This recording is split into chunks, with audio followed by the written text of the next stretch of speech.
Dans la salle du concours de chant, Henry, le seul candidat noir, est arrivé, espérant que remporter le concours lui permettrait de gagner suffisamment d'argent pour payer l'opération de sa mère. Soudain, Vicky, une membre du personnel, s'est approchée, s'est moquée de son apparence et a jeté son formulaire d'inscription par terre, affirmant qu'il n'avait certainement pas les moyens de payer les frais d'inscription. Henry n'a pas protesté. Il a simplement ouvert une vieille boîte à chaussures et a versé tout l'argent qu'il avait sur la table, laissant Vicky sans voix. Cet instant le propulsa sur scène, où il chanta de toutes ses forces, sans se douter que la réaction d'un membre du jury allait changer sa vie à jamais. Avant de revenir en arrière, dites-nous d'où vous nous regardez et abonnez-vous, car demain, j'ai quelque chose de très spécial à vous offrir. Nous recherchons des jeunes hommes raffinés, pas des gamins des rues qui salissent notre scène. Vicky Harper n'a même pas levé les yeux de son ordinateur portable lorsqu'elle a dit cela. Ses ongles manucurés continuaient à cliquer sur le clavier avec une précision agaçante. Henry se tenait de l'autre côté du bureau d'inscription, son sweat à capuche usé encore humide après avoir marché jusqu'ici. Il avait clairement entendu ces mots. Mais son cerveau avait besoin d'une seconde pour les traiter et confirmer que, oui, cette femme venait bien de lui dire cela en face. « Je suis ici pour m'inscrire au concours de talent », dit-il d'une voix calme. Vicky leva alors les yeux. Son regard se posa sur son visage, puis descendit vers ses baskets couvertes de boue, s'attardant sur chaque déchirure de son jean, chaque bord effiloché de son sweat à capuche. Quand son regard revint enfin sur son visage, son expression avait pris une tournure qui ressemblait à du dégoût. « Quel âge as-tu » demanda Vicky. « 10 ans, répondit Henry. Vicky prit le formulaire qu'Henry avait posé sur le bureau avec 2 doigts, le tenant à distance de son corps. Ses yeux parcoururent rapidement le papier, ses lèvres se pinçant en une fine ligne. Henry Brooks. Elle prononça son nom comme s'il lui était désagréable. Pas de numéro de téléphone, pas d'adresse e-mail. Nous n'avons pas d'ordinateur pour le moment. Je vois. Vicky posa le formulaire sans le lisser. Henry, je vais être direct. Ce programme est conçu pour des enfants ayant suivi une formation adéquate. Nos participants prennent des cours de chant depuis l'âge de 5 ou 6 ans. Ils ont des coachs, une expérience de la scène.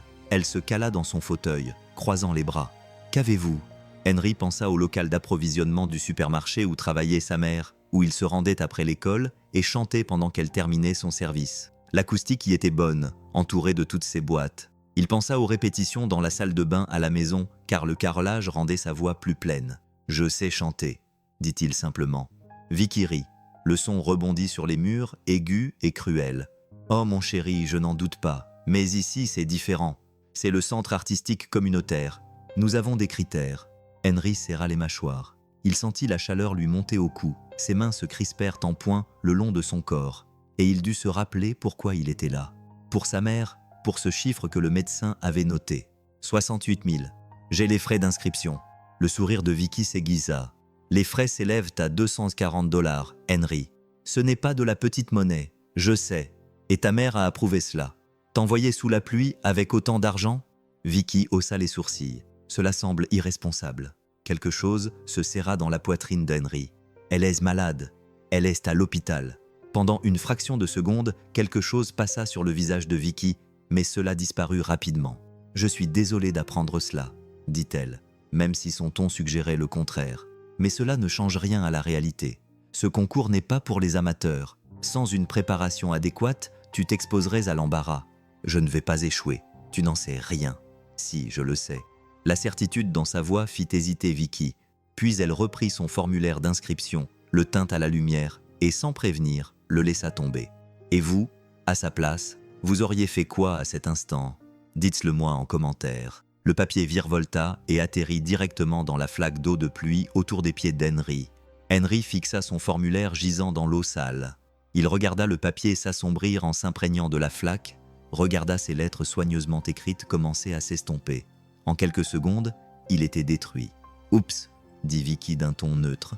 Elle tendit la main pour prendre un mouchoir.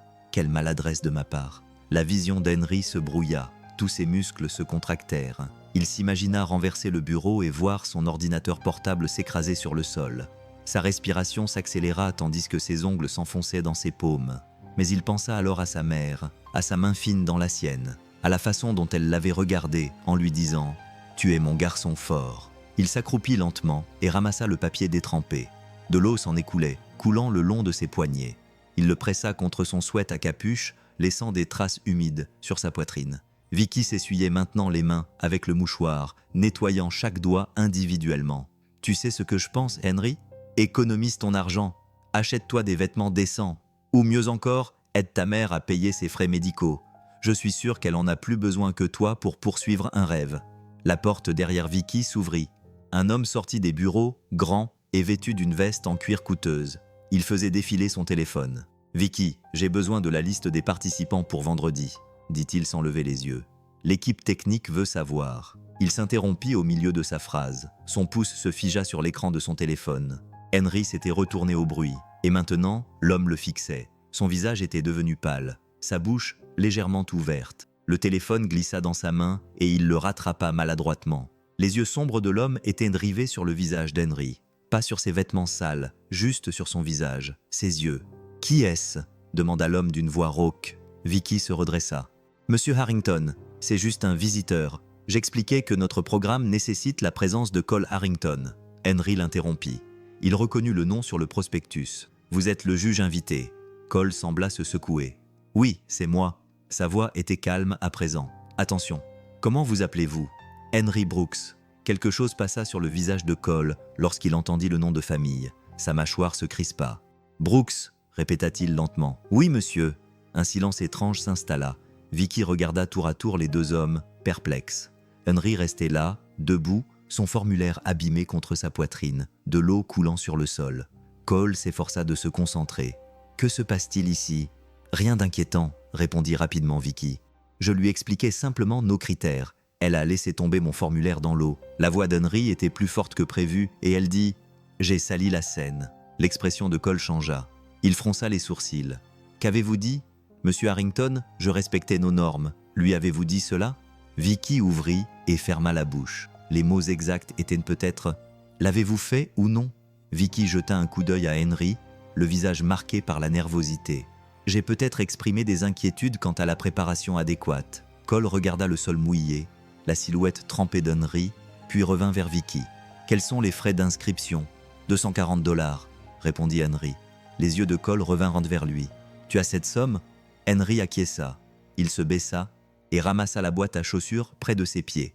Une vieille boîte Nike, dont les coins étaient rafistolés avec du ruban adhésif. Le carton était ramolli, à force d'avoir été ouvert et fermé des centaines de fois. « Henry, nous devrions peut-être en discuter », commença Vicky. Mais Henry était déjà en train de soulever le couvercle. Il le retourna au-dessus de son bureau. L'argent jaillit. Des pièces de 25 cents rebondirent sur le bureau. Des billets de 1 $ se dispersèrent sur son clavier. Des pièces de 1 cent tombèrent sur le sol avec un bruit métallique. Des pièces de 500 tournoyèrent avant de tomber à plat. Vicky recula si brusquement que sa chaise heurta le mur. Elle leva les mains. Henry commença immédiatement à trier, lissant chaque billet, les empilant soigneusement. Ses mains bougeaient avec une efficacité acquise par l'habitude. 1 $ ici, 5 $ là.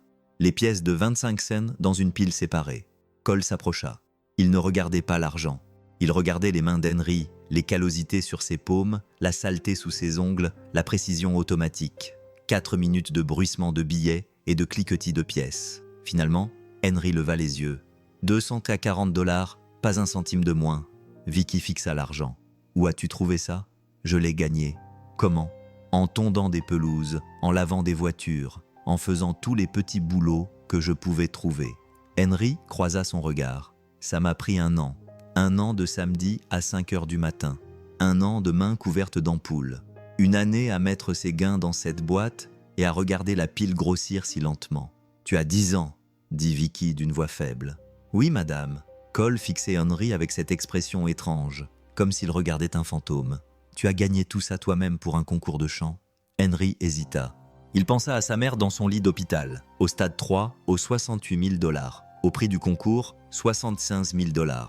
Le seul chiffre supérieur à 68 000 $ qu'il pouvait atteindre. « Oui, monsieur. » Vicky sortit une lingette désinfectante de son tiroir et frotta chaque doigt. « Même si les frais sont payés, tu dois comprendre dans quoi tu t'embarques. Les cocossilles, les autres participants s'entraînent depuis qu'ils sont tout petits. Alors il travaillera plus dur. » La voix de Cole retentit. Il prit un formulaire vierge et le tendit à Henry. « Remplissez ça. Une copie propre. » Vicky tourna brusquement la tête vers lui. « Monsieur Harrington est le directeur du programme et je m'en fiche. » Le ton de Cole fit taire Vicky. « Ce concours est ouvert à tous les enfants qui peuvent payer les frais d'inscription. C'est ce que nous avons annoncé. Suggérez-vous que nous excluions certains candidats en raison de leur situation économique ?» Le visage de Vicky rougit. « Bien sûr que non. Bien, nous en avons terminé ici. » Vicky commença à ramasser l'argent du bout des doigts, déposant chaque pièce dans une enveloppe comme si elles étaient contaminées. « Très bien, il peut s'inscrire, mais quand il se ridiculisera, ne me blâmez pas. » Henry remplit soigneusement le nouveau formulaire. Lorsqu'il eut terminé, il le fit glisser vers elle. Vicky le tamponna vigoureusement. « Les éliminatoires ont lieu vendredi à 18h. Ne sois pas en retard, je ne le serai pas. » Henry prit sa boîte à chaussures vide et se dirigea vers la porte. Son cœur battait à tout rompre, mais il gardait les épaules droites. Il était presque arrivé à la porte lorsque Cole prit la parole. « Henry. » Il s'arrêta et se retourna. Cole se tenait les mains dans les poches et son expression trahissait quelque chose qui ressemblait à de la douleur, à de la reconnaissance. « Bonne chance, » dit Cole doucement. Henry hocha la tête une fois, puis poussa la porte et sortit sous la pluie. Derrière lui, la voix aiguë de Vicky. « Cet enfant va se ridiculiser. » Et la réponse à peine audible de Cole. « Peut-être, ou peut-être que nous allons tous être surpris. » L'appartement sentait l'eau de Javel et un produit médical dont Henry ne pouvait pas vraiment identifier le nom. Il avait nettoyé la salle de bain ce matin-là avant d'aller à l'école, essayant de se débarrasser de la moisissure qui revenait sans cesse, peu importe le nombre de fois où il la nettoyait. Le robinet de la cuisine fuyait à nouveau, ce goutte-à-goutte lent et régulier qui le rendait fou la nuit lorsqu'il essayait de dormir. Henry était maintenant debout sur une chaise, une clé à molette à la main, essayant de resserrer le raccord sous l'évier. Ses bras lui faisaient mal à force de les tenir en l'air depuis si longtemps, et ses doigts glissaient sans cesse sur le métal. Il avait regardé une vidéo YouTube à la bibliothèque sur la réparation des robinets, mais le type dans la vidéo avait donné l'impression que c'était beaucoup plus facile que ça ne l'était en réalité. « Chérie, tu n'as pas besoin de faire ça. » Henry regarda par-dessus son épaule. Sa mère, Diane, se tenait dans l'embrasure de la porte de sa chambre, une main appuyée contre le cadre pour se soutenir. Elle avait perdu encore plus de poids depuis son séjour à l'hôpital. Ses pommettes étaient désormais saillantes, visibles d'une manière qui donnait mal au ventre à Henry. Le foulard enroulé autour de sa tête glissait, laissant apparaître des plaques de cuir chevelu là où ses cheveux étaient tombés. « Je m'en occupe, maman. » Henry se retourna vers le robinet et donna un autre coup de clé. « Il faut juste le serrer davantage, Henry James Brooks. » Sa voix était plus ferme maintenant, avec ce ton que prennent les mères lorsqu'elles s'apprêtent à mettre le holà. « Descends de là. J'ai presque fini. » Henry soupira et descendit de la chaise. De l'eau coulait sur sa chemise à l'endroit où il avait travaillé. Il s'essuya les mains sur son jean et regarda sa mère. Il la regarda vraiment.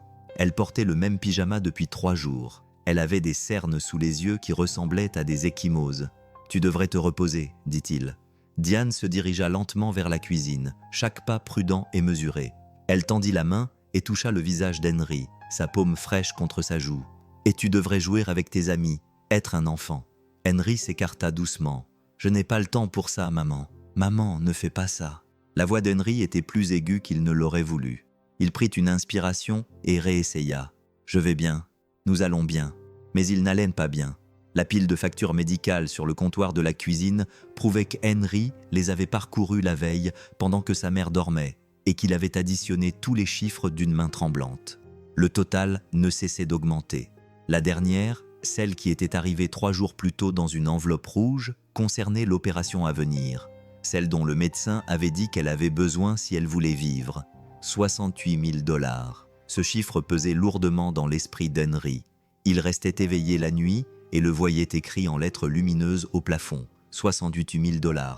Cela aurait tout aussi bien pu être 68 millions. « J'ai parlé à l'hôpital aujourd'hui, » dit Diane doucement. Elle était maintenant appuyée contre le comptoir, comme si le fait de se tenir debout lui demandait toute son énergie. « Ils nous ont donné 20 jours pour trouver au moins la moitié. Si nous n'y parvenons pas... » Elle ne termina pas sa phrase.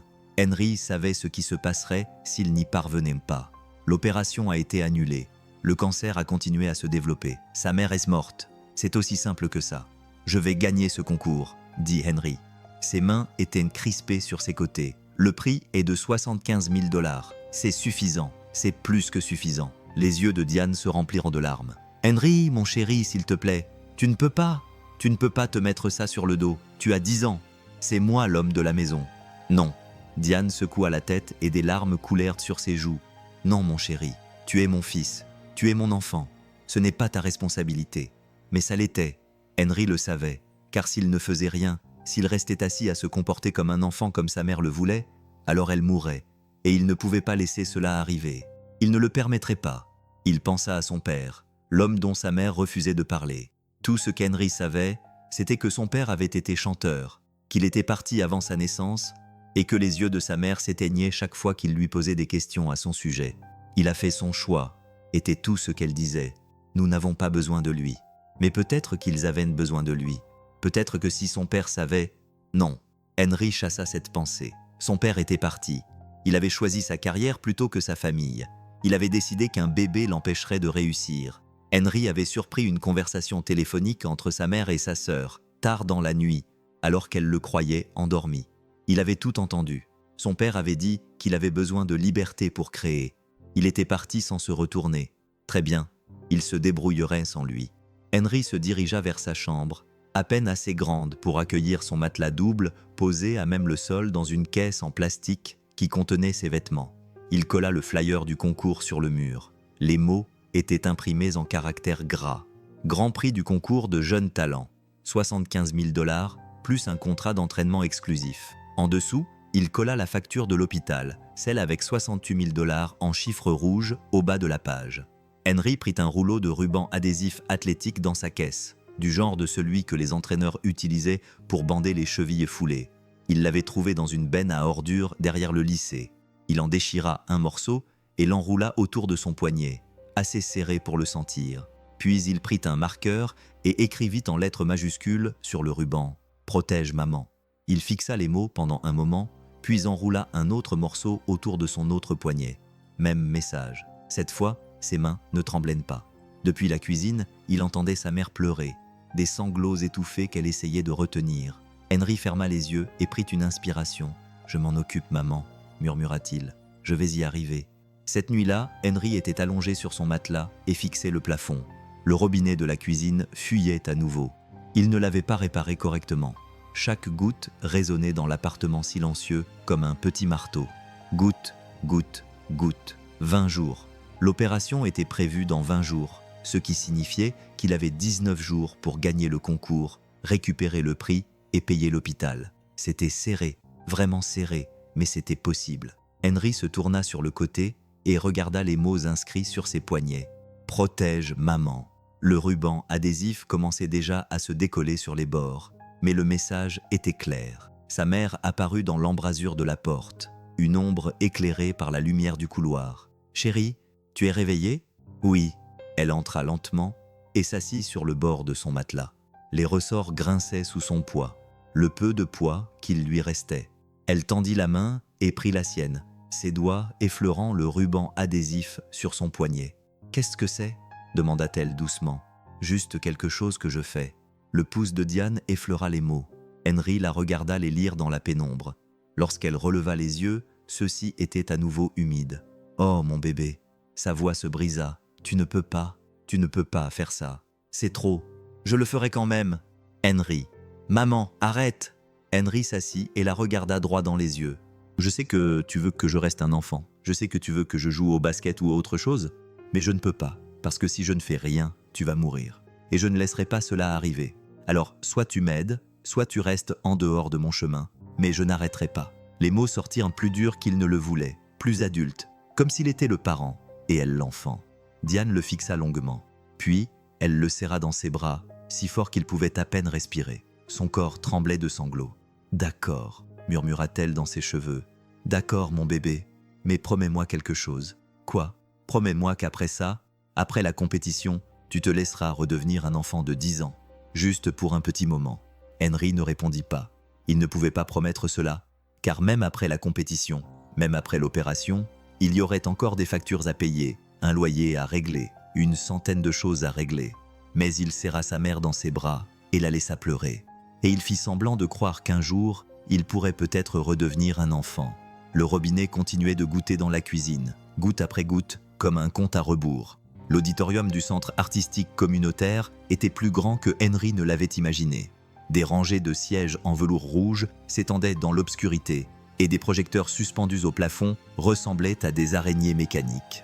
L'air sentait la poussière, le vieux bois et la sueur nerveuse des 50 enfants qui attendaient en coulisses. Henry se tenait dans les coulisses et observait les autres candidats. Ils avaient tous l'air d'être à leur place ici. Vêtements de marque, coupe de cheveux professionnels, parents qui rôdaient à proximité avec des bouteilles d'eau, des sprays pour la voix et des mots d'encouragement.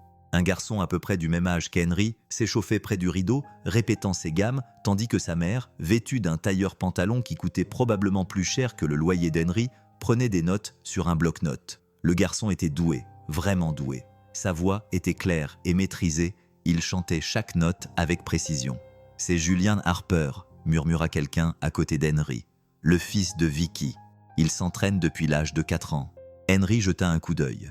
Une fille d'environ 12 ans se tenait là, vêtue d'une robe scintillante qui reflétait les lumières de la scène. « Il va gagner », continua la fille. « Tout le monde le sait. Sa mère dirige pratiquement cet endroit. »« On verra bien », dit Henry doucement.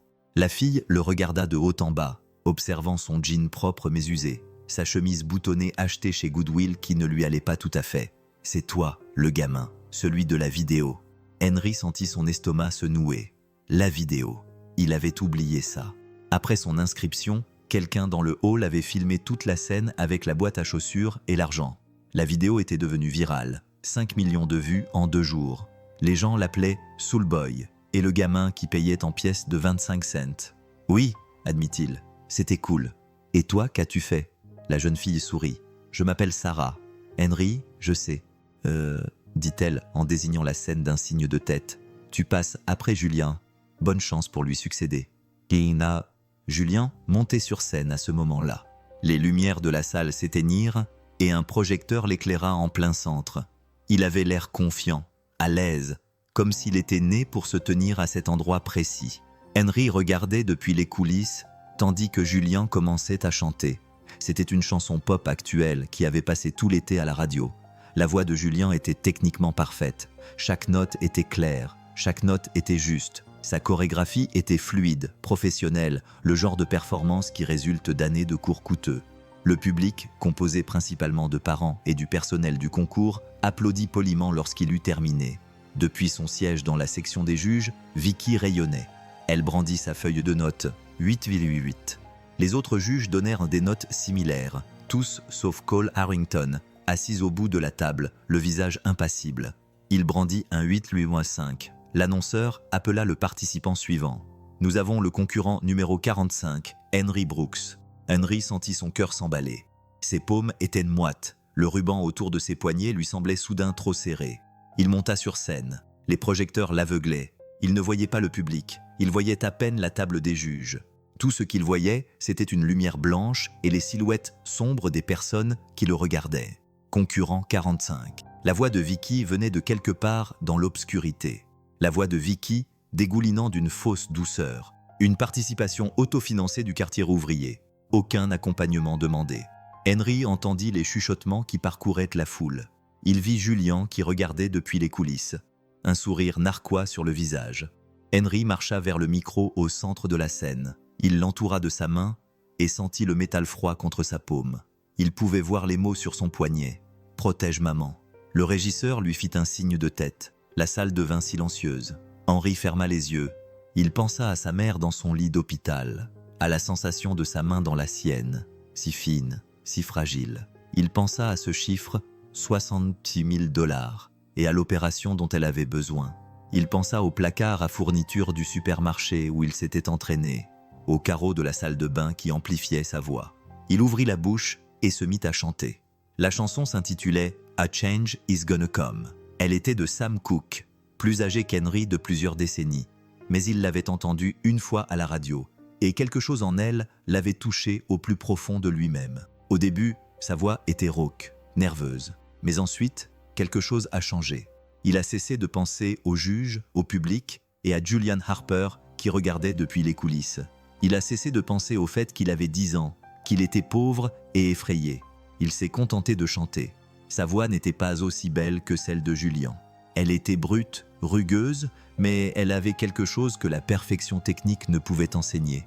Elle avait une âme, elle avait de la douleur. Elle avait le poids de toutes les épreuves difficiles qu'Henry avait traversées, condensées dans chaque note. Les mots jaillissaient de lui comme s'il les avait vécus, comme s'il était né fatigué, comme s'il avait porté des fardeaux trop lourds pour ses épaules. Quand il atteignait les notes aiguës, son visage se crispait, ses sourcils se fronçaient, ses lèvres se serraient, exactement comme le visage de Cole Harrington sur ses anciennes pochettes d'albums. Dans la section des juges, Cole laissa tomber son stylo. Il tomba bruyamment sur la table, mais il ne s'en rendit même pas compte. Il fixait Henry comme s'il avait vu un fantôme. Henry avait les yeux fermés, mais s'ils avaient été ouverts, il aurait vu les gens dans le public se pencher en avant sur leur siège. Il aurait vu Sarah en coulisses, la bouche grande ouverte. Il aurait vu le sourire narquois de Julian disparaître. La chanson atteignit son apogée. La voix d'Henry se brisa sur l'une des notes aiguës. Ce n'était pas parfait, ni impeccable, mais cela rendait la chanson plus réelle, plus honnête. Lorsque la dernière note s'éteignit, il y eut un silence. Puis le public explosa. Les gens se levèrent vraiment. Henry ouvrit les yeux, clignant des paupières sous les projecteurs, déconcerté par le bruit des applaudissements qui retentissaient dans la salle. À la table des juges, Cole Harrington avait le visage entre les mains. Ses épaules tremblaient. Vicky était figée, sa feuille de notes encore vierge devant elle. Les autres juges étaient debout et applaudissaient. Henry restait là, serrant le micro, essayant de comprendre ce qui venait de se passer. « Les notes, s'il vous plaît », demanda l'annonceur. Les juges levèrent leurs cartes une par une. « Abonnez-vous maintenant, parce que ce qui se décide après cet email mène à une révélation que personne ne voit venir. Si la tension vous monte déjà au ventre, laissez un like, ça aide vraiment la chaîne, et ça me dit que vous voulez la suite. » 95, 9U7, 9U2, puis Vicky. Sa main tremblait légèrement lorsqu'elle brandit sa carte. 7,5. Le public hua. Quelqu'un cria « Vous vous moquez de moi ?» Le visage de Vicky devint rouge, mais elle garda la carte levée. « Manque de base technique », dit-elle dans son micro. Le talent brut ne suffit pas. Enfin, Cole. Il baissa les mains de son visage. Ses yeux étaient rouges. Il prit sa carte de score et, pendant un instant, il se contenta de regarder Henry. Il le regarda vraiment. Puis, il brandit sa carte. 10. Le public rugit. La note moyenne d'Henry, même avec le 7,5 de Vicky, était la plus élevée du tour préliminaire. Alors qu'il quittait la scène, ses jambes lui faisaient défaut. Julian se tenait dans les coulisses et pendant une seconde, leurs regards se croisèrent. Julian ouvrit la bouche comme s'il allait dire quelque chose, puis la referma. Il se contenta d'acquiescer d'un signe de tête. Sarah attrapa le bras d'Henry alors qu'il passait. « Oh mon Dieu, c'était... J'ai besoin d'air », parvint à dire Henry. Il poussa la porte des coulisses et se précipita dans la ruelle derrière le bâtiment. L'air nocturne était frais sur son visage. Ses mains tremblaient, tout son corps tremblait. Il avait réussi, il avait vraiment réussi. Derrière lui, la porte s'ouvrit. Henry se retourna, s'attendant à voir Sarah ou peut-être l'un des autres candidats. C'était Cole Harrington. Le producteur de musique se tenait là, dans l'embrasure de la porte, la lumière de l'intérieur dessinant sa silhouette. Il resta longtemps sans rien dire, se contentant de regarder Henry avec la même expression qu'auparavant, comme s'il voyait quelque chose qui lui faisait mal. La voix de Cole était rauque. Il s'éclaircit la gorge. « Où as-tu appris à chanter comme ça ?»« J'ai appris tout seul, surtout en regardant des vidéos à la bibliothèque. »« Des vidéos ?» Cole rit, mais ce n'était pas un rire joyeux. « Tu as appris à chanter comme ça tout seul, à partir de vidéos ?» Henry ne savait pas quoi répondre, alors il resta silencieux. Cole fit un pas en avant. « Quand tu chantais, quand tu atteignais ces notes aiguës, tu faisais un truc avec tes sourcils, tu les fronçais. D'accord, je fais la même chose. » Cole avait les mains dans les poches et semblait mal à l'aise. « Je fais ça depuis que je suis enfant. » Henry sentit quelque chose de froid s'installer dans son estomac. Alors, Cole s'arrêta et secoua la tête. « Rien. Laisse tomber. Tu as bien chanté ce soir. Vraiment bien. » Il se retourna pour rentrer à l'intérieur. « Monsieur Harrington. » Cole s'arrêta et se retourna. « Pourquoi m'avez-vous donné un 10 ?» Cole resta silencieux pendant un moment. Parce que ce n'était pas une performance. C'était la vérité. Et la vérité vaut toujours un 10. Il disparut à l'intérieur, laissant Henry seul dans la ruelle, les mains tremblantes et le bruit des applaudissements résonnant encore dans ses oreilles. Le téléphone d'Henry, un téléphone prépayé bon marché que sa mère lui avait acheté pour les urgences, se mit à vibrer à 6 heures du matin le lendemain.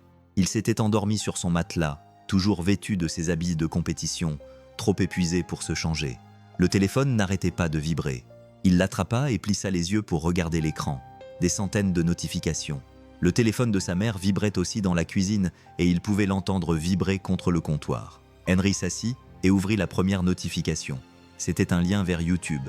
La vidéo s'intitulait « Un enfant de 10 ans fait pleurer les juges. Soulboy, Henry Brooks ». Le nombre de vues était de 2,3 millions et continuait d'augmenter. « Oh non !» murmura Henry. Il cliqua sur la vidéo. Quelqu'un avait filmé toute sa performance depuis le public, probablement en violation des règles, mais l'avait fait quand même. La qualité de la vidéo était mauvaise, filmée avec un téléphone, mais sa voix était claire. La section des commentaires explosait. Ce gamin a plus de soul dans son petit doigt que la plupart des chanteurs professionnels. Je suis littéralement en train de pleurer à mon bureau en ce moment même. Le juge qui lui a donné un 7,5 devrait être renvoyé. Que quelqu'un signe immédiatement un contrat avec cet enfant. Henry fit défiler d'autres notifications. Sa performance avait été partagée sur Twitter, TikTok, Instagram, Facebook. Les gens l'appelaient Soulboy. Des extraits de sa chanson étaient remixés. Des vidéos de réaction apparaissaient toutes les quelques minutes. Sa mère est apparue dans l'embrasure de la porte, son téléphone à la main. « Chérie, tu vois ça ?»« Oui, il y a… » La voix de Diane tremblait. « Chérie, il y a une campagne de financement pour mon opération. Quelqu'un l'a lancée hier soir. » Henry redressa brusquement la tête. « Quoi ?» Diane lui montra son téléphone. Effectivement, quelqu'un avait créé une campagne GoFundMe intitulée « Aider Soulboy Henry à sauver sa mère ». Il y avait une photo d'Henry prise lors du concours et, en dessous, une description du cancer de sa mère et de l'opération dont elle avait besoin. L'objectif était fixé à 68 000 $. Le montant actuel récolté était de 22 000 $. 22 000 $, souffla Henry. En une nuit, sa mère pleurait, la main sur la bouche. Les gens sont si gentils, les gens sont si… Mais l'esprit d'Henry était déjà en train de calculer. 22 000 $, c'était incroyable, incroyable. C'était plus d'argent qu'il n'aurait jamais imaginé avoir. Mais il restait encore 46 000 $ à trouver, et l'opération était prévue dans 19 jours. Même si les dons continuaient à affluer à ce rythme, ils n'y arriveraient pas à temps. Ils devaient gagner le concours. Le prix en argent était toujours leur meilleure chance. Lorsque Henry est arrivé à l'école ce lundi-là, tout avait changé. Des enfants qui ne lui avaient jamais parlé auparavant l'arrêtaient dans le couloir. Les professeurs qui l'avaient à peine remarqué lui tapotaient soudainement le dos. Même le directeur Morrison l'avait convoqué dans son bureau, non pas pour le punir, mais pour lui serrer la main et lui dire à quel point l'école était fière de lui. Tout cela lui semblait faux. Ces mêmes enfants l'avaient ignoré la semaine dernière. Ces mêmes professeurs l'avaient ignoré. Maintenant, ils s'intéressaient à lui parce qu'il était célèbre sur Internet. Pendant le déjeuner, Henry s'assit seul dans un coin de la cafétéria, comme d'habitude. Mais cette fois, les gens n'arrêtaient pas de venir le voir. « Yo, Henry, je peux prendre un selfie avec toi ? Henry, ma mère est complètement accro à ta vidéo. Tu peux chanter quelque chose maintenant ?» Henry gardait la tête baissée, picorant dans son plateau repas gratuit. Il voulait juste qu'il le laisse tranquille. La voix de Julian Harper coupa court au bavardage. « Vous ne voyez pas qu'il essaie de manger ?» La foule s'est dispersée lentement. Julian est resté là avec son plateau repas, l'air mal à l'aise. « Je peux m'asseoir ?» a demandé Julian. Henry a haussé les épaules. « On est dans un pays libre. » Julian s'est assis en face de lui pendant 1 minute. Aucun des deux n'a rien dit. « Ta performance était vraiment bonne, » a finalement dit Julian. « Je le pense vraiment. Tu as beaucoup de talent. Merci, ma mère est furieuse. » Julian eut un petit rire. Elle a passé tout le week-end au téléphone avec ses amis avocats pour trouver un moyen de… Il s'interrompit, comme s'il en avait trop dit. Henry leva brusquement les yeux. « Un moyen de quoi ? Rien. Oublie ce que j'ai dit. » Mais Henry pouvait le voir sur le visage de Julian. De la culpabilité, de l'inquiétude, quelque chose qui ressemblait à un avertissement. « Qu'est-ce que ta mère prévoit de faire ?» demanda Henry à voix basse. Julian hésita, puis il se pencha en avant et baissa la voix. « Écoute, je ne suis pas censé savoir ça, d'accord ? Mais je l'ai entendu au téléphone. Elle enquête sur ton passé. Elle essaye de trouver tout ce qui pourrait la servir pour te disqualifier. » Henry eut un coup au cœur. « Me disqualifier pourquoi ? Je ne sais pas. Mais connaissant ma mère, elle trouvera quelque chose. Elle trouve toujours. » Julian se leva et prit son plateau. « Fais attention. Surveille tes arrières. » Il s'éloigna, laissant Henry assis là, avec un sentiment de malaise qui envahissait sa poitrine. L'email arriva à 11 h, le jour de la finale. Henry était dans son appartement, prêt à partir pour le concours. Il avait emprunté un costume à l'église, un don de quelqu'un qui lui allait presque. Sa mère tressait son foulard devant le miroir de la salle de bain, essayant de se donner un air plus fort qu'elle ne se sentait. Le téléphone d'Henry vibra. Un email du bureau du concours. Objet. Problème urgent concernant l'éligibilité au concours. Ses mains tremblaient lorsqu'il l'ouvrit. « Cher Monsieur Brooks, il a été porté à notre attention que vous pourriez être en violation des conditions d'éligibilité au concours. Plus précisément, nous avons découvert une chaîne YouTube enregistrée sous le nom Street Corner Singing qui semble vous appartenir. Cette chaîne contient de nombreuses vidéos présentant des morceaux de musique protégés par des droits d'auteur et interprétés sans licence appropriée. Conformément à la section 12.3 du règlement du concours, tous les participants doivent être en règle avec la loi sur les droits d'auteur. L'utilisation de matériel protégé par des droits d'auteur sans licence appropriée constitue une infraction aux droits d'auteur et un motif de disqualification immédiate. Pour conserver votre éligibilité, vous devez fournir les documents attestant que vous disposez des licences appropriées pour tous les contenus protégés par des droits d'auteur diffusés sur la chaîne YouTube susmentionnée. Ces documents doivent être soumis au bureau du concours au plus tard à 13h aujourd'hui. Si vous ne fournissez pas les documents requis, vous serez définitivement disqualifié de ce concours et de tous les concours futurs organisés par le Centre artistique communautaire. Cordialement, Vicky Harper, directrice du programme Henry lutte l'email 3 fois. Puis il cliqua sur le lien vers la chaîne YouTube dont elle parlait. C'était son ancienne chaîne, celle qu'il avait créée à l'âge de 8 ans, avant de connaître quoi que ce soit aux droits d'auteur, aux licences ou à tout autre sujet similaire. Il s'agissait simplement de vidéos de lui chantant des reprises de chansons qu'il aimait, filmées avec le téléphone de sa mère. Il avait cessé de publier des vidéos depuis plus d'1 an. Il avait pratiquement oublié son existence. Il y avait peut-être 40 vidéos au total, toutes des reprises de chansons populaires. Maman. La voix d'Henry était étranglée. « Maman, nous avons un problème. » Diane sortit de la salle de bain. « Qu'y a-t-il » Henry lui montra l'email. Il vit le sang se retirer de son visage tandis qu'elle le lisait. Document de licence. La voix de Diane tremblait. « Chérie, nous ne pouvons pas nous le permettre. Je sais. Obtenir les licences pour 40 chansons coûterait des milliers de dollars. De l'argent qu'il n'avait absolument pas. Et même s'il l'avait, il était impossible de faire traiter et documenter la demande avant 13h.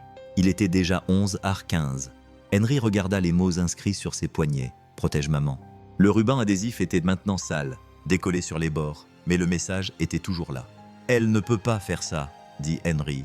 Ses mains étaient crispées en poing. « Elle ne peut pas simplement… » Mais elle le pouvait, et elle l'avait fait.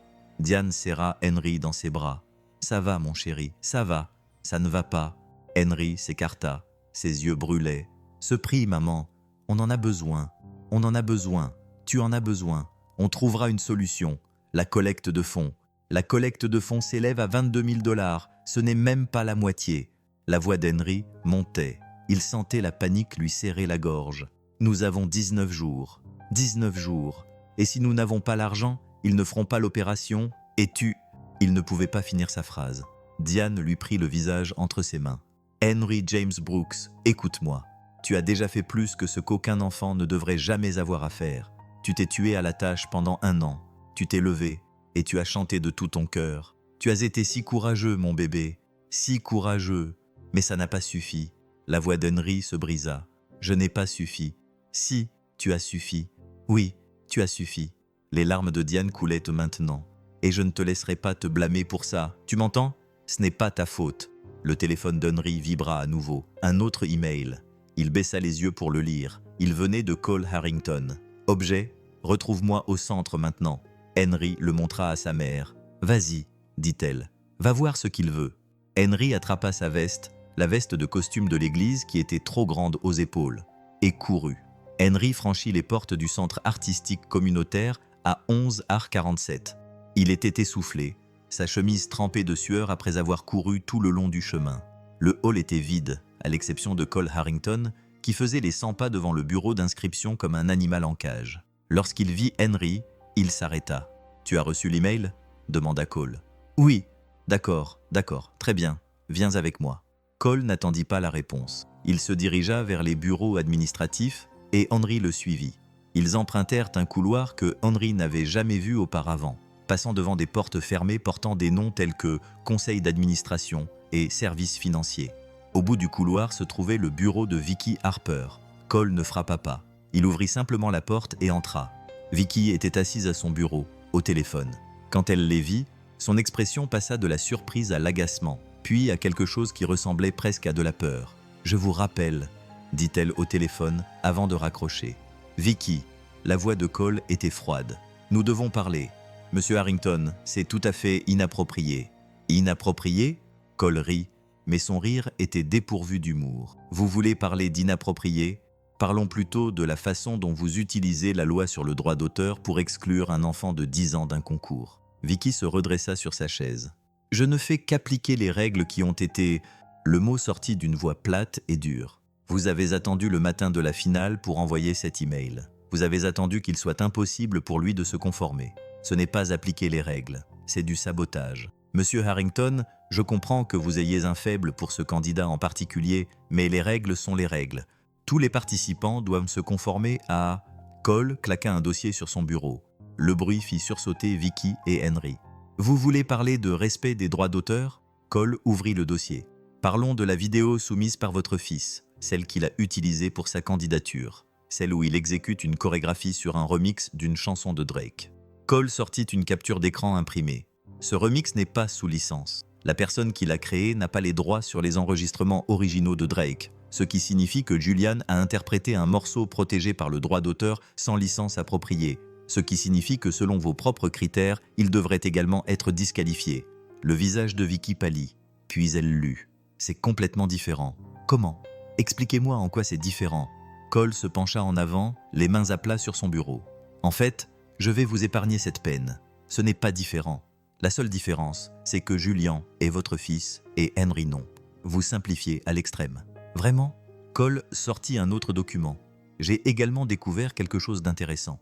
Il y a 3 ans, un candidat a déposé une plainte pour traitement discriminatoire. Il a déclaré que vous aviez fait des commentaires sur la situation économique de sa famille. Il a déclaré que vous aviez essayé de le dissuader de participer au concours. Le conseil d'administration a étouffé l'affaire, l'a balayé sous le tapis parce que vous apportez des donateurs. Il la regarda fixement. « À combien d'autres enfants avez-vous fait cela, Vicky ?» Vicky se leva, ses mains tremblaient. « Sortez de mon bureau. » « Non, j'ai dit. Sortez, je ne vais nulle part. » Cole croisa les bras. « Voici ce qui va se passer.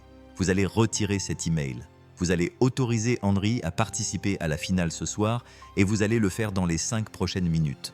Sinon quoi ?» La voix de Vicky était aiguë, défensive. « Vous irez voir le conseil d'administration, s'il vous plaît.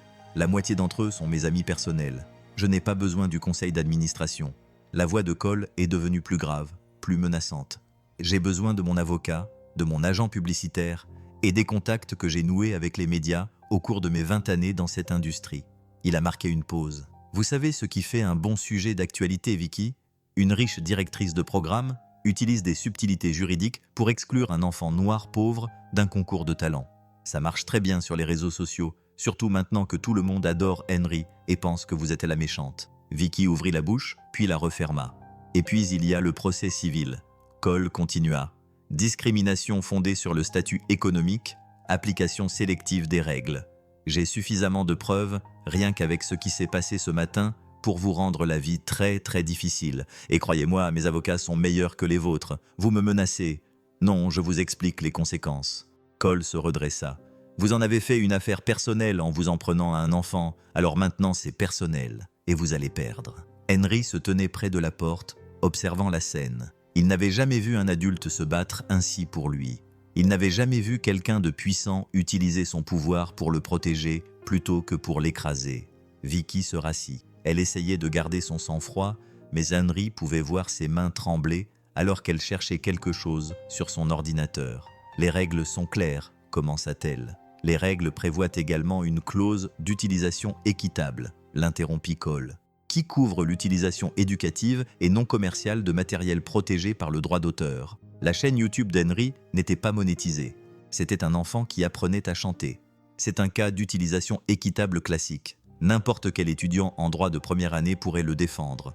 Vicky serra les mâchoires. « Très bien, supposons que je retire la disqualification. Qu'est-ce qui m'empêcherait de lui donner une mauvaise note lors de la finale ? Je suis juge. C'est mon droit. » Absolument rien. Cole acquiesça. Donnez-lui la note que vous voulez, mais soyez juste. Laissez-le concourir, laissez-le chanter. Vous pourrez alors le juger sur sa performance réelle et non sur son milieu économique ou votre vendetta personnel. Le bureau était silencieux, à l'exception du bourdonnement de l'ordinateur de Vicky. Henry pouvait entendre les battements de son cœur dans ses oreilles. Finalement, Vicky cliqua plusieurs fois sur sa souris. La notification de disqualification a été retirée. Henry Brooks est réintégré en tant que finaliste. Elle leva les yeux vers Cole, le regard rempli de haine. Mais cette conversation n'est pas terminée. Si elle l'est. Cole se retourna et posa sa main sur l'épaule d'Henry, le guidant vers la porte. « Allez, mon garçon, tu as une compétition à gagner. » Ils laissèrent Vicky assise à son bureau, les mains encore tremblantes de rage, à peine contenues. Dans le couloir, Henry s'arrêta et leva les yeux vers Cole. « Pourquoi avez-vous fait ça ?»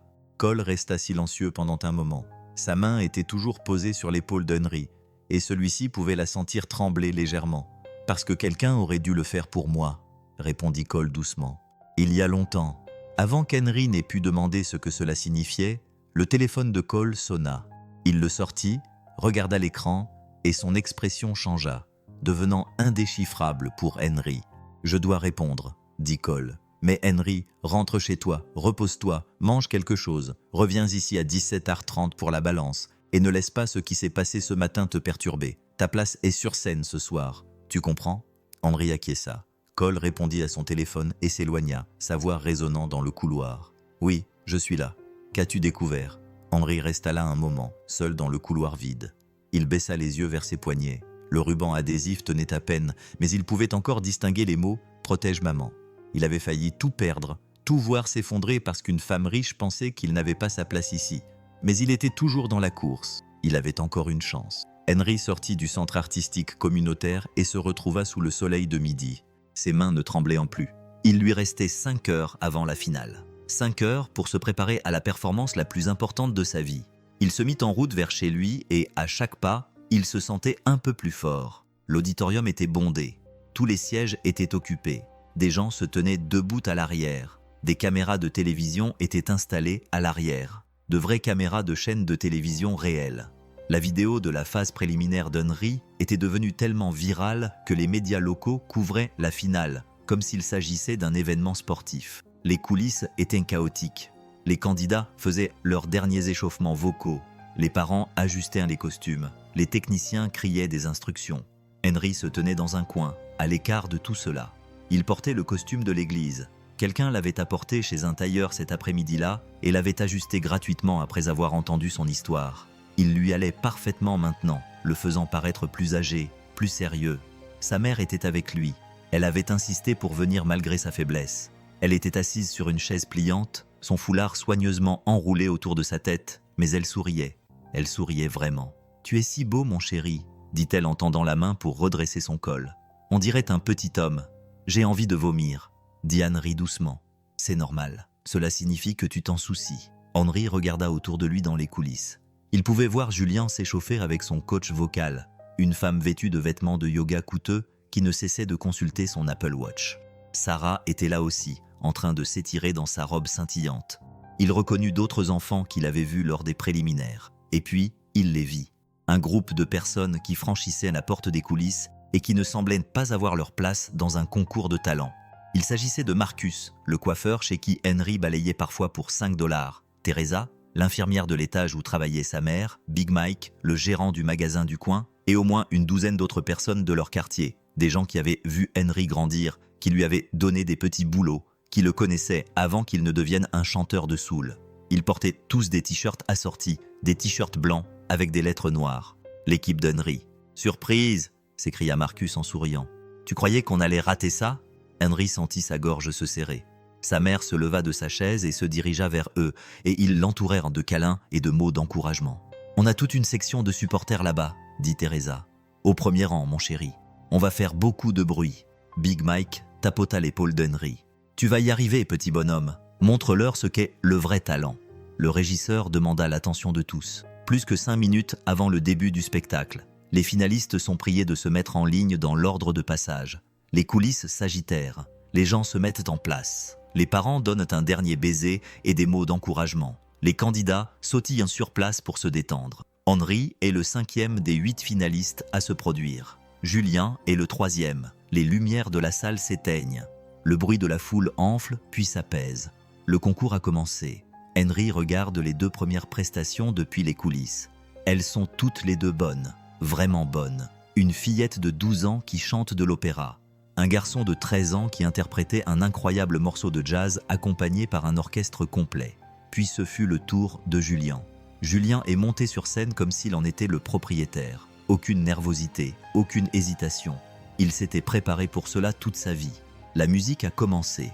Une ballade émouvante, du genre qui met en valeur l'étendue et le contrôle de la voix. La voix de Julien a rempli l'auditorium, pure et précise. Chaque note était exactement là où elle devait être. Chaque passage était parfaitement exécuté. C'était une véritable leçon de technique vocale. Le public a applaudi quand il a terminé. Des applaudissements nourris, des applaudissements appréciatifs, mais pas ceux qui viennent du fond du cœur, pas ceux qui font bondir les gens sur leurs pieds. Julian a quitté la scène en passant devant Henry.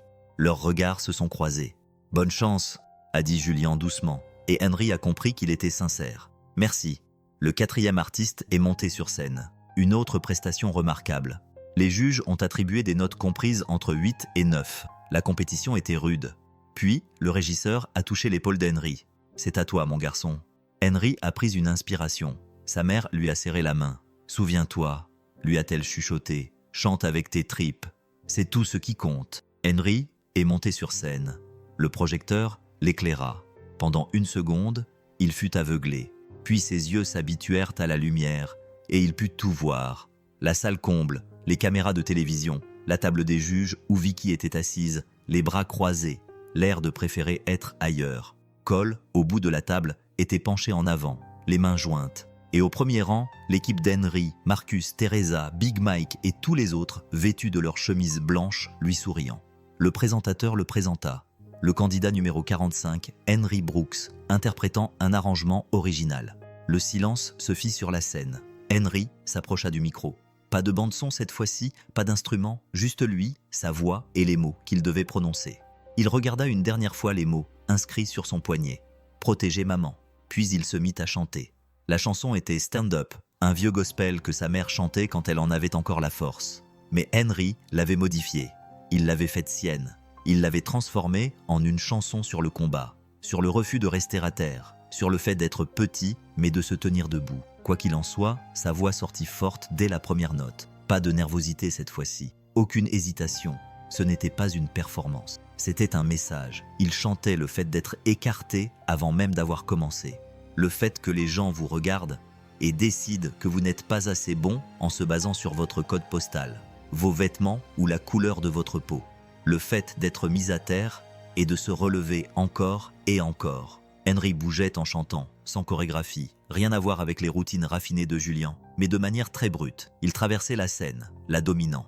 Il a pointé le public du doigt lorsqu'il a chanté qu'il fallait se tenir droit. Il a regardé Vicky droit dans les yeux lorsqu'il a chanté que les gens essayaient de vous rabaisser. Sa voix s'est brisée sur l'une des notes aiguës. Ce n'était pas parfait, ni impeccable, mais cela rendait la chanson plus honnête, plus réelle. Le public était silencieux, complètement fasciné. Henry pouvait voir sa mère dans les coulisses, les larmes coulant sur son visage. Il pouvait voir Cole à la table des juges, les 2 mains couvrant sa bouche. Il pouvait voir les gens dans la foule se pencher en avant, suspendus à chaque mot. La chanson a atteint son apogée. La voix d'Henry a rempli chaque recoin de l'auditorium, atteignant le plafond, déchirante, déversant tout ce qu'il avait. Toute la peur, toute la colère, tout l'amour pour sa mère, tout le désespoir, l'espoir et le combat qui s'étaient accumulés en lui pendant 1 an. La dernière note retentit, puis s'évanouit dans le silence. Pendant 3 longues secondes, personne ne bougea. Puis l'auditorium explosa. Les gens se levèrent avant même que Henry n'ait baissé le micro. Le bruit des applaudissements était comme une force physique. Les gens pleuraient, criaient. Marcus et Big Mike s'étreignaient. Teresa avait les mains sur le cœur. Même certaines caméras de télévision tremblaient. Les caméramans pleuraient trop fort pour les tenir fermement. Henry restait là, clignant des yeux sous les projecteurs, essayant de comprendre ce qui se passait. À la table des juges, Cole avait le visage enfoui dans ses mains. Ses épaules tremblaient de sanglots. Les autres juges étaient debout et applaudissaient. Même Julien, qui regardait depuis les coulisses, applaudissait. Sa mère lui tirait le bras pour qu'il arrête, mais il continuait d'applaudir malgré tout. La seule personne qui n'applaudissait pas était Vicky. Elle était assise, les bras croisés, le visage figé. Le présentateur a dû attendre près de 2 minutes pour que le bruit s'atténue suffisamment afin de demander les notes. Les juges ont brandi leurs cartes les uns après les autres. 9,8, 9,9, 9,7. Puis Vicky. Elle a brandi sa carte avec un sourire crispé. 8,9. Le public a hué. Quelqu'un a jeté un programme. Le régisseur a dû intervenir pour calmer tout le monde. Enfin, Cole. Il s'est essuyé les yeux, a pris sa carte de score et l'a brandi. La salle s'est à nouveau déchaînée. La note moyenne d'Henry, même avec la tentative de Vicky de la faire baisser, était de loin la plus élevée de la soirée. Mais il restait encore 3 candidats. Henry se souvient à peine de ce qui s'est passé ensuite. Les 3 dernières performances étaient bonnes, voire excellentes, mais rien ne pouvait rivaliser avec ce qu'il venait de faire. Le public était toujours en effervescence. Les gens essuyaient encore leurs yeux. Lorsque le dernier candidat eut terminé et que les juges eurent calculé tous les scores, le présentateur monta sur scène. « Mesdames et messieurs, nous avons les résultats. » La salle se tut. À la 3e place, avec une note moyenne de 9,2, Sarah Chen. Applaudissements. Sarah est montée sur scène, rayonnante, pour recevoir sa médaille. En 2e position, avec une note moyenne de 9,3, Julian Harper. Encore des applaudissements. Julian est sorti, a serré la main des juges. Il souriait, mais Henry pouvait voir la déception dans ses yeux. Vicky avait l'air de vouloir mettre le feu à quelque chose. Et en première position, avec une note moyenne de 9,66, Henry Brooks. La salle a de nouveau explosé, plus fort qu'avant. L'équipe d'Henry se précipita sur scène. Big Mike le souleva sur ses épaules. Des canons à confetti se déclenchèrent. Les flashs crépitaient. Quelqu'un tendit à Henry un chèque géant, d'un montant de 75 000 $. Henry fixa les chiffres. 65 000 $. Plus qu'assez pour l'opération de sa mère. Plus qu'assez pour payer les factures. Plus qu'assez pour arrêter de compter les pièces et de se soucier de chaque dollar. Sa mère était soudainement là, le tirant des épaules de Big Mike, le serrant si fort qu'il ne pouvait plus respirer. « Tu as réussi », répétait-elle. « Mon bébé, tu as réussi. » Henry la serra dans ses bras à son tour. Le chèque était coincé entre eux, froissé. « On a réussi, maman », dit-il dans son épaule. « Tout va bien se passer. » Et pour la première fois depuis 1 an, il y croyait vraiment. La fête dura environ 1 heure. Photos avec le chèque géant, interviews avec les chaînes d'information locales, foule autour d'eux pour des selfies et des autographes. Henry a souri tout au long de la soirée, mais la fatigue commençait à se faire sentir. Il voulait juste rentrer chez lui. Finalement, vers 21 h, la foule a commencé à se disperser. Marcus et les autres voisins ont pris congé, promettant de passer le lendemain. Les équipes de télévision ont rangé leur matériel. Les autres candidats et leurs familles se sont dispersés. Henry et sa mère se dirigeaient vers la sortie lorsqu'une voix les a interpellés. « Henry, attends !» Ils se sont tous deux retournés. Cole Harrington se tenait près de la scène, les mains dans les poches. Il avait l'air nerveux, vraiment nerveux. « Je peux ?» Cole a jeté un coup d'œil à Diane. « Je peux vous parler un instant, s'il vous plaît ?» Diane a serré la main d'Henry sur son épaule. « Nous sommes assez fatigués, monsieur Harrington. »« je sais, et je suis désolé, mais c'est Cole prit une inspiration. C'est important. » Il y avait quelque chose dans sa voix, quelque chose d'urgent, d'effrayé et de désespéré à la fois. Henry reconnut ce ton. Il l'avait entendu dans sa propre voix à de nombreuses reprises au cours de l'année écoulée. « 5 minutes, dit Diane doucement. Ils suivirent Cole dans une pièce attenante, une sorte de débarras avec des chaises pliantes empilées contre les murs. Cole ferma la porte derrière eux et resta là un moment, comme s'il essayait de trouver par où commencer. « Je dois vous dire quelque chose, dit-il finalement. Quelque chose que j'aurais dû vous dire il y a 11 ans. » Diane se figea. Henry pouvait sentir la tension qui émanait soudainement de sa mère. « Cole, ne fais pas ça, » dit Diane d'un ton menaçant. « Diane, laisse-moi faire, s'il te plaît. Tu n'as pas le droit. Je sais que je n'ai pas le droit, » dit Cole d'une voix brisée. « Je sais que je n'ai aucun droit ici, mais il mérite de savoir. Il mérite de savoir qui est son père. » Les mots restèrent suspendus dans l'air comme de la fumée. Henry regarda tour à tour sa mère et Cole. Le visage de sa mère était devenu pâle. Cole semblait sur le point de s'effondrer. « Quoi ?» La voix d'Henry était faible. Cole s'agenouilla pour se mettre à la hauteur d'Henry. Ses yeux sombres qui avaient semblé familiers à Henry, étaient rouges et humides. « Henry, dit Cole doucement, je suis ton père. » Pendant une seconde, Le cerveau d'Henry s'arrêta de fonctionner, comme si quelqu'un avait débranché la prise. Ces mots n'avaient aucun sens. Ils ne pouvaient avoir aucun sens. « Non », répondit Henry automatiquement. « Non, c'est mon père. Ma mère m'a dit qu'il était chanteur », termina Cole. « Elle t'a dit que c'était un chanteur qui était parti avant ta naissance. C'est vrai. C'était moi. » Henry regarda sa mère. Elle pleurait en silence, la main sur la bouche. « Maman ». La voix d'Henry tremblait. « Maman, c'est vrai ? C'est vrai ?» Diana acquiesça. Elle semblait incapable de parler. Henry se tourna vers Cole et soudain, il comprit. La ressemblance qu'il avait remarquée mais qu'il n'avait pas comprise. La façon dont ils fronçaient tous les deux les sourcils lorsqu'ils chantaient des notes aiguës. La forme de leurs yeux. La façon dont ils penchaient tous les deux légèrement la tête vers la gauche lorsqu'ils écoutaient de la musique. « Tu es Henry !» Il ne put terminer sa phrase. « Je suis vraiment désolé », dit Cole. Et sa voix se brisa complètement. « Je suis vraiment désolé, Henry. J'avais 23 ans, j'étais stupide et effrayé, et je pensais qu'avoir un enfant ruinerait ma carrière. Je pensais que cela me piégerait. Alors, je suis parti. J'ai quitté ta mère alors qu'elle avait le plus besoin de moi. Je t'ai quitté avant même que tu ne naisses. » Cole pleurait maintenant. Il pleurait vraiment. Et je me suis dit que je faisais le bon choix, que tu serais mieux sans moi, que je ne ferais que te gâcher la vie. Mais j'avais tort. J'avais tellement tort. Henry serrait les poings, tout son corps tremblait. « Tu nous as abandonnés.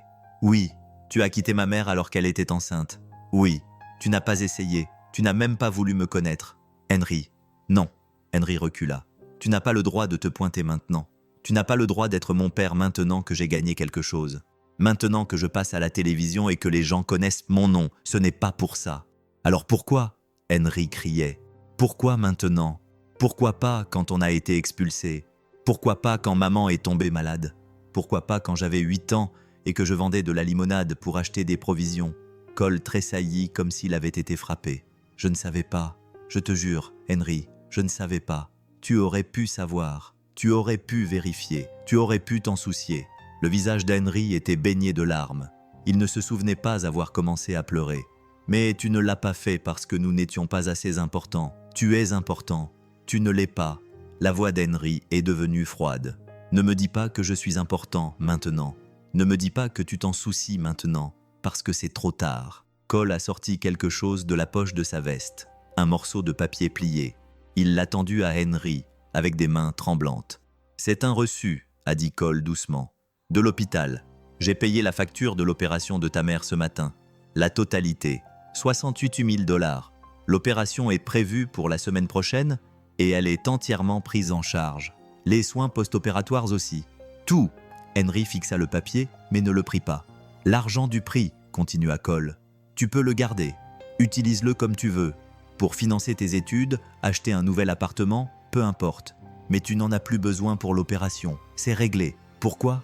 La voix d'Henry n'était qu'un murmure. Parce que Cole avait le souffle coupé. Parce que je ne peux pas réparer les 11 dernières années. Je ne peux pas revenir en arrière et être là quand tu avais besoin de moi. Mais je peux faire ça. Je peux m'assurer que tu ne perdes pas ta mère. Je peux m'assurer que tu n'aies plus à porter ce poids. » Il posa le papier sur une chaise pliante quand Henry refusa toujours de le prendre. « Je ne te demande pas de pardon, » dit Cole. « Je ne le mérite pas. Je ne te demande pas d'être ton père. Je sais que je ne suis pas ton père. Je te demande juste de me laisser t'aider, s'il te plaît. » Henry regarda sa mère. Elle pleurait toujours, les bras repliés sur elle-même. Il regarda Cole, cet inconnu qui était apparemment son père, ce célèbre producteur de musique qui les avait quittés pour poursuivre ses rêves, qui s'était construit une vie et une carrière pendant qu'Henry grandissait dans la pauvreté, portant des vêtements d'occasion, comptant ses pièces de monnaie dans une boîte à chaussures. Henry réfléchit à ce que cela signifierait d'accepter cela, de laisser Cole entrer dans sa vie, d'avoir un père. Puis, il repensa à toutes les nuits où il était resté éveillé, à se demander pourquoi son père ne voulait pas de lui, à toutes les fois où il avait vu d'autres enfants avec leur père et où il avait ressenti cette douleur creuse dans sa poitrine, à toutes ces années où sa mère s'était tuée à la tâche pour subvenir seule à leurs besoins. « Tu as payé l'opération » dit Henry lentement. « Oui, merci pour ça. C'est... » La voix d'Henry se brisa. « C'est vraiment bien. Ça sauvera la vie de ma mère. »« Boris !» Le visage de Cole s'illumina d'espoir. « Mais ça ne fait pas de toi mon père. » Les mots d'Henry sortirent durs, définitifs. « Tu es Cole Harrington. Tu es producteur de musique. Tu es quelqu'un qui a jugé ma performance. Mais tu n'es pas mon père. Mon père ne serait pas parti. L'espoir sur le visage de Cole s'évanouit. « Henry !» commença Diane. « Non, maman. Je suis désolée, mais non. » Et Henry regarda Cole directement. « Merci d'avoir payé l'opération. Vraiment, merci. Mais je n'ai pas besoin d'un père maintenant. Je me suis débrouillé sans pendant 10 ans. Je m'en sortirai très bien pendant encore 10 ans. » Il se dirigea vers la porte et l'ouvrit. « Henry, s'il te plaît. » La voix de Cole était désespérée. Henry s'arrêta sur le seuil sans se retourner. « Si tu veux vraiment aider, dit Henry doucement, alors ne rends pas les choses plus difficiles. N'essaie pas d'être quelqu'un que tu n'es pas. Laisse-nous simplement partir. » Il sortit, suivi un instant plus tard par sa mère. Derrière eux, ils pouvaient entendre Cole sangloter, des sons bruts et déchirants qui résonnaient dans la salle de stockage vide. Henry ne se retourna pas. Le parking était presque vide à présent. Seules quelques voitures étaient dispersées sous les lampadaires. Henry et sa mère marchèrent en silence vers l'arrêt de bus, leurs pas résonnant sur le trottoir. Henry portait le chèque surdimensionné. Il était encombrant et ne se pliait pas. Il devait donc le porter à plat comme une planche de surf. Le reçu que Cole leur avait donné se trouvait dans le sac à main de sa mère. La preuve que l'opération avait été payée. La preuve qu'au moins sur le plan médical, tout allait bien se passer. Mais Henry ne se sentait pas bien. Il avait la poitrine oppressée. Ses yeux le brûlaient. Ses mains tremblaient à nouveau. Il les enfonça dans ses poches pour le cacher. « Mon chéri, » dit Diane doucement. « Tu veux en parler ?»« Non. » Ils continuèrent à marcher. « Il a vraiment tout payé, » continua Diane. « L'hôpital m'a appelé cet après-midi pour me le confirmer. L'opération, les soins post-opératoires, les médicaments, tout est pris en charge. Je sais. C'est une bonne chose, Henry. C'est vraiment une bonne chose. Je sais, maman. Il fait des efforts. J'ai dit que je ne voulais pas en parler. » La voix d'Henry était plus aiguë qu'il ne l'aurait voulu. Il prit une inspiration. « Désolé, je ne peux pas en parler maintenant. » Diane acquiesça et se tut.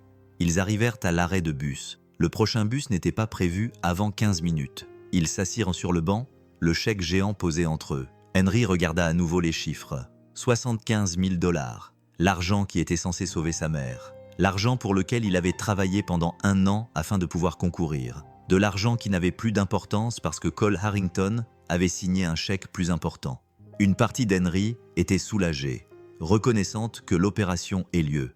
Sa mère allait vivre. Mais une autre partie, plus importante, était en colère, se sentait presque trahie, comme si sa victoire avait été en quelque sorte diminuée, comme si tout ce qu'il avait fait n'avait servi à rien parce que Cole était arrivé à la fin et avait réglé le problème avec sa carte de crédit. « Tu sais ce qui est le pire ?» dit Henry doucement. « Quoi, mon chéri? Je voulais te sauver. Je voulais être celui qui arrangerait les choses. Je le voulais. » Sa voix se brisa. « Je voulais être à la hauteur. » Diane le serra dans ses bras. « Oh, Henry, mon chéri, tu es à la hauteur. Tu l'as toujours été. Mais je ne t'ai pas sauvé. C'est lui qui l'a fait. » « Non. » Diane s'écarta et lui prit le visage entre ses mains. « Tu m'as sauvé bien avant ce soir. Chaque matin, tu te levais tôt pour aller travailler. Chaque fois, tu t'entraînais jusqu'à en avoir la voix rauque. Chaque fois, tu prenais soin de moi alors que tu aurais dû être dehors à jouer. Tu m'as sauvé avec ton amour, mon chéri, avec ton courage. Cole, lui, il a juste signé un chèque. Mais toi, tu m'as tout donné. » Henry s'essuya les yeux sur sa manche. « Je ne veux pas qu'il soit mon père. Je le pense vraiment. Je me fiche qu'il ait payé l'opération. Je me fiche que nous ayons les mêmes yeux ou quoi que ce soit d'autre. Il nous a abandonnés. Oui, c'est vrai.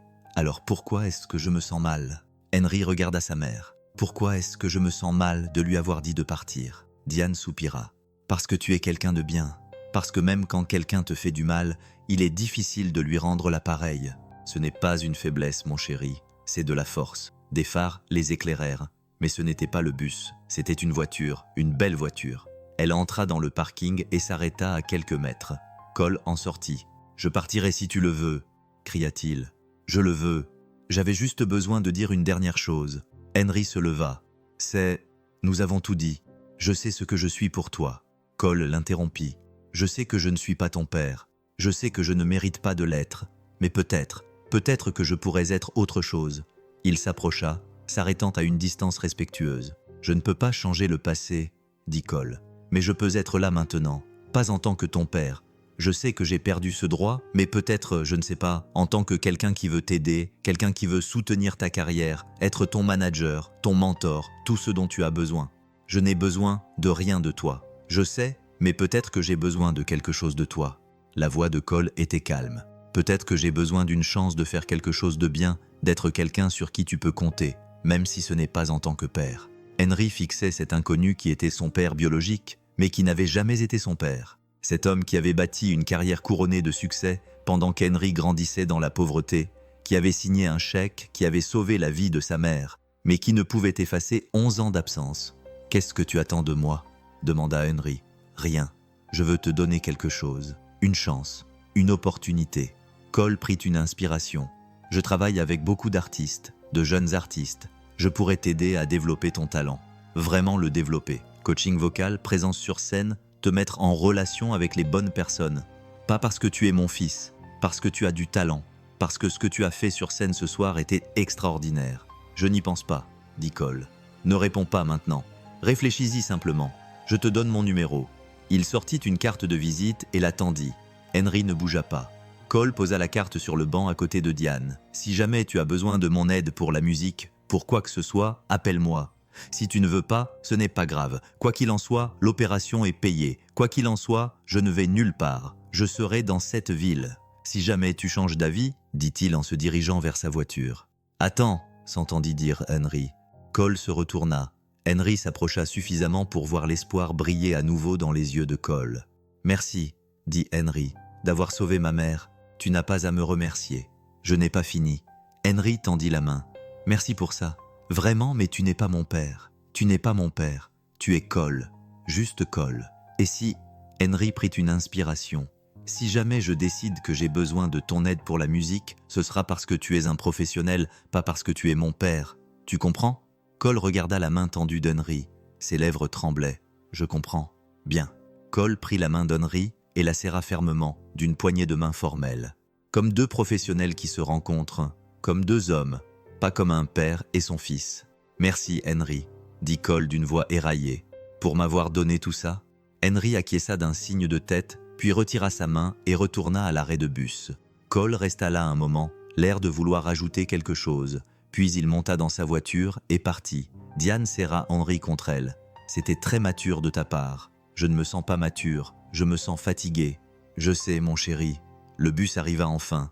Ils montèrent à bord, Henry peinant à porter le chèque surdimensionné. Le chauffeur le reconnut. « Hé, c'est toi le gamin des infos. » Et il ne leur a pas fait payer. Alors que le bus s'éloignait du centre artistique communautaire, Henry se retourna. Le bâtiment était désormais plongé dans l'obscurité. Toutes les lumières éteintes, le parking vide. Demain, le vrai travail commencerait. Il programmerait l'opération de sa mère, déciderait quoi faire avec l'argent du prix. Peut-être, Henry réfléchirait-il à l'offre de Cole. Mais ce soir, il était juste fatigué. Il s'appuya contre l'épaule de sa mère et ferma les yeux. « On a réussi !» murmura Diane en embrassant le sommet de sa tête. « Oui, » répondit Henry, « nous avons réussi. » Et pour la première fois depuis 1 an, le poids sur ses épaules lui semblait un peu plus léger. 1 an plus tard, l'arène était immense. Les 20 000 places étaient toutes occupées. Les projecteurs étaient visibles depuis l'espace. Le système de sonorisation donnait l'impression que le centre artistique communautaire n'était qu'un simple sous-sol. Henry se tenait en coulisses et regardait la foule à travers une ouverture dans le rideau. Ses mains auraient dû trembler. Il y a 1 an, elles l'auraient été, mais maintenant, il était calme. « 5 minutes, Henry », dit le régisseur en passant avec un casque et un bloc-notes. Henry acquiesça. Il portait un nouveau costume. En fait, cette fois-ci, c'était le sien, fait sur mesure. Sa mère l'avait emmené faire du shopping le mois dernier avec une partie de l'argent du prix. « Tu dois avoir l'air professionnel », avait-elle insisté. « Tu es un véritable artiste maintenant. » Un véritable artiste. Henry n'était toujours pas habitué à cette expression. L'année écoulée avait été mouvementée. Après le concours, audition gratuite. 3 maisons de disques l'avaient contacté pour lui proposer un contrat. Des émissions de télévision l'avaient invité. Des salles de concert lui avaient proposé des dates. Tout cela avait été bouleversant. C'est alors que Henry avait pris la décision d'appeler. La carte de visite de Cole était restée sur le comptoir de la cuisine pendant 2 semaines avant que Henry ne se décide enfin à décrocher le téléphone. La conversation avait été gênante, formelle. Henry avait clairement défini les limites. « J'ai besoin d'un manager, quelqu'un qui connaît le milieu. Ça t'intéresse ?» Cole avait répondu oui avant même que Henry ait fini sa question. Leur relation était compliquée. Cole n'était pas le père d'Henry. Henry refusait toujours d'utiliser ce mot, mais il était doué dans son travail. Il avait négocié un contrat d'enregistrement équitable qui donnait à Henry le contrôle créatif. Il avait fait participer Henry à des séances de coaching vocal avec des professionnels. Il avait protégé Henry des éléments les plus prédateurs de l'industrie musicale. Et petit à petit, avec précaution, ils étaient devenus quelque chose qui ressemblait à des amis. « Comment tu te sens ?» La voix de Cole venait de derrière lui. Henry se retourna. Cole portait son uniforme habituel, un beau jean et une veste en cuir. Ses tempes étaient désormais grisonnantes et il avait l'air fatigué, mais il souriait. « Bien, » répondit Henry. « Je suis prêt. Ta mère est dans la loge VIP avec ta tante. Elle a l'air en pleine forme, au fait. Vraiment en bonne santé. » L'opération avait été un succès. Le cancer avait disparu. Vraiment disparu. Diane avait terminé son traitement 6 mois auparavant et avait été déclarée en rémission. Elle avait repris le poids qu'elle avait perdu. Ses cheveux avaient repoussé, épais et beaux. Elle travaillait à nouveau, mais pas au supermarché. Elle gérait désormais l'emploi du temps d'Henry, s'occupait de ses réservations et de ses apparitions publiques. Ils avaient quitté leur appartement exigu pour emménager dans une petite maison avec un jardin. Rien d'extraordinaire. Henry avait insisté là-dessus. « Nous n'avons pas besoin d'un manoir, » avait-il dit. « Juste quelque chose de sympa. »« Julien est là ce soir, » dit Cole. « Il voulait que je te souhaite bonne chance. » Henry sourit. Julien était devenu un véritable ami. Après le concours, Oh, ils s'étaient liés grâce à leurs expériences communes. Julien s'était même excusé pour le comportement de sa mère. Elle travaille sur elle-même, avait-il dit diplomatiquement. Vicky avait été discrètement démise de ses fonctions au centre artistique communautaire après une enquête sur son traitement des candidats. Julien semblait plus heureux maintenant, moins stressé. « Remercie-le, » dit Henry. « Tu devrais le lui dire toi-même. Il est dans la salle verte. » Henry trouva Julien assis sur un canapé, en train de faire défiler son téléphone. Quand il vit Henry, il bondit. « Mec, cet endroit est dingue, » dit Julien. « Il y a 20 000 personnes. »« Je sais, tu es nerveux ?»« Pas vraiment. »« Je devrais l'être ?» Julien rit. « Probablement. Moi, je serais terrifié. » Ils discutèrent quelques minutes. Une conversation légère sur l'école, la musique et des sujets normaux pour des jeunes. Ça faisait du bien, c'était normal. La voix du régisseur retentit dans l'interphone. Henry Brooks, à droite de la scène. Dans 2 minutes. Julian lui donna une accolade rapide. « Mette le feu, mec !» Henry se dirigea vers l'entrée de la scène. Sa mère l'attendait là, après être descendue de la loge VIP. Elle le serra fort dans ses bras. « Je suis si fière de toi, mon chéri, » lui dit-elle. « Chaque jour, je suis fière de toi. Je t'aime, maman. Je t'aime aussi. » Cole était là aussi. Il tendit le poing et Henry le cogna. C'était leur rituel habituel avant le spectacle. « N'oublie pas, » dit Cole, « tu ne joues pas pour eux, tu joues pour toi. » Henry acquiesça. Les lumières s'éteignirent dans la salle. Le bruit de la foule s'amplifia jusqu'à devenir un rugissement. La voix de l'annonceur retentit dans les haut-parleurs. « Mesdames et messieurs, veuillez accueillir sur scène Henry Brooks. » Henry entra en scène. Les lumières l'éblouirent comme une force physique. Le bruit était assourdissant. Il pouvait voir les gens debout qui criaient, brandissant des pancartes avec son nom. Il marcha jusqu'au centre de la scène et prit le micro. La salle devint silencieuse. Henry regarda les 20 visages. Il repensa à l'endroit où il se trouvait 1 an auparavant, debout devant le bureau d'inscription, regardant son formulaire tomber dans une flaque d'eau, comptant les pièces de monnaie dans une boîte à chaussures, voyant sa mère s'affaiblir de jour en jour. Il repensa à tout ce qui s'était passé depuis. La vidéo virale, la compétition, sa rencontre avec Cole, l'opération, la convalescence. Il regarda son poignet. Il ne portait plus de bandage athlétique. Il n'en avait plus besoin. Mais il se souvenait encore de ce qu'il y avait écrit. Protéger maman. Il l'avait fait. Il l'avait protégée. Il avait gagné. Mais plus que cela, il avait survécu. Ils avaient survécu. Henry porta le micro à ses lèvres et commença à chanter. La chanson était nouvelle. Il l'avait écrite lui-même avec l'aide de Cole. Elle parlait de se relever, d'être mis à terre et de se relever, d'être petit mais d'avoir une grande voix. Elle parlait d'avoir 10 ans et de se battre comme un diable pour les personnes que l'on aime. Sa voix emplit l'arène, atteignant chaque recoin, chaque siège. Les gens chantaient avec lui, pleuraient, dansaient. Henry ferma les yeux et se laissa emporter par la musique. Lorsqu'il les rouvrit, il vit sa mère dans la loge VIP. Elle était debout, les mains sur le cœur, les larmes coulant sur son visage. À côté d'elle, Cole observait. Et peut-être, juste peut-être, Henry pouvait-il voir quelque chose qui ressemblait à de la fierté dans ses yeux. Pas exactement la fierté d'un père, mais la fierté de quelqu'un qui avait aidé, qui avait été là quand cela comptait. La chanson atteignit son apogée.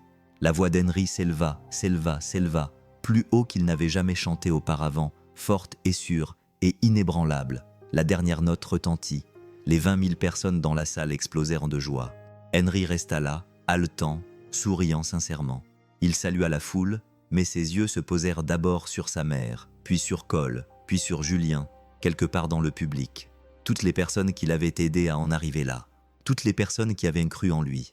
Les lumières s'éteignirent alors qu'il quittait la scène. Sa mère l'attendait dans les coulisses et elle le serra très fort dans ses bras. « Tu as été formidable, mon chéri, vraiment formidable. » Cole était là aussi.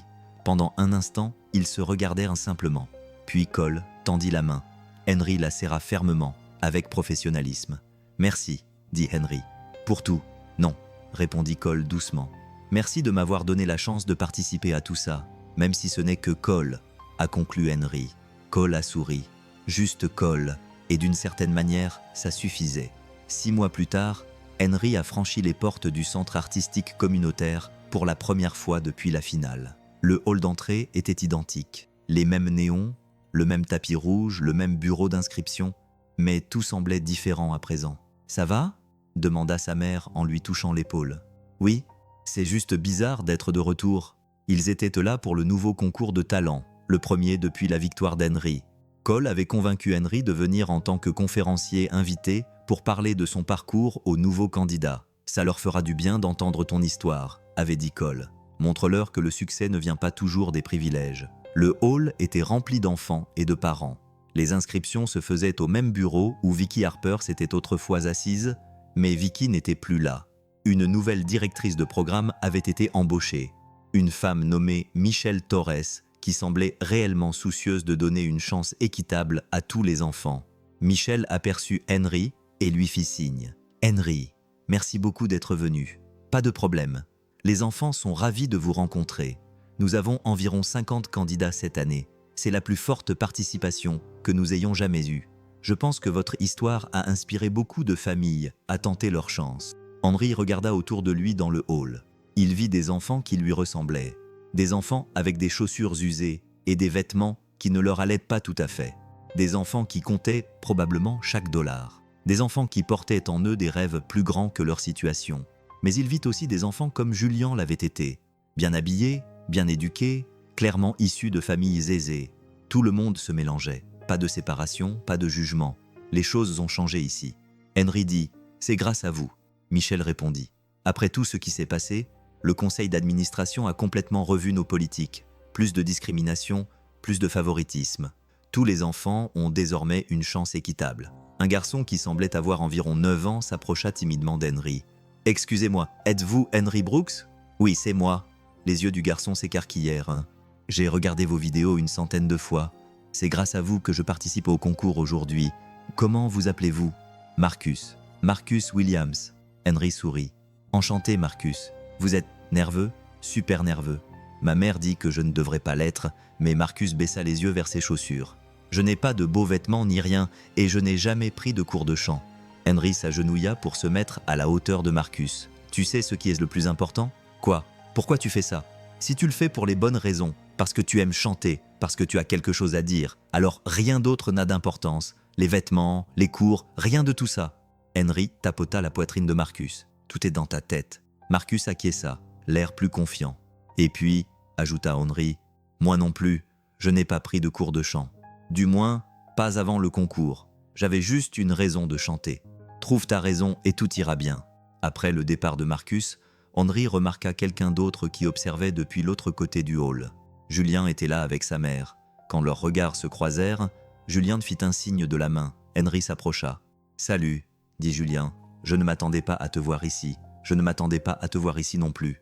Tu participes à nouveau au concours ? Non, je suis juste venu soutenir certains des plus jeunes. Je fais du mentorat dans le cadre du programme de Michel. » Julien jeta un coup d'œil à sa mère. « On essaye de rendre l'appareil, je suppose. » Vicky se tenait là, l'air mal à l'aise. Elle avait vieilli au cours de l'année écoulée. Elle avait plus de cheveux gris, des rides autour des yeux.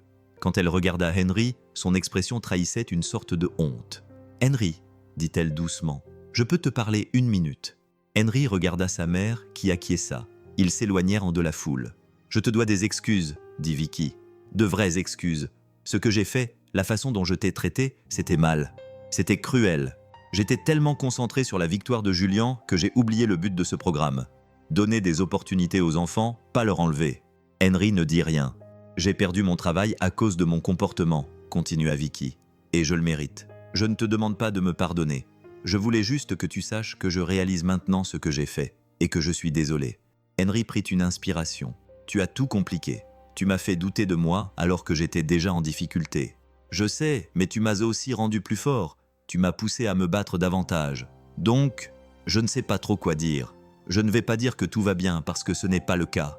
Mais je ne suis plus en colère. Les yeux de Vicky se rempliront de larmes. Merci pour ça. Ils rejoignirent le groupe. Julian lança à Henry un regard qui disait « merci sans mots ». Michel demanda l'attention de tout le monde. Bon, tout le monde. Allons dans l'auditorium. Henry va dire quelques mots à nos candidats avant de commencer les préliminaires. La foule se dirigea vers l'auditorium.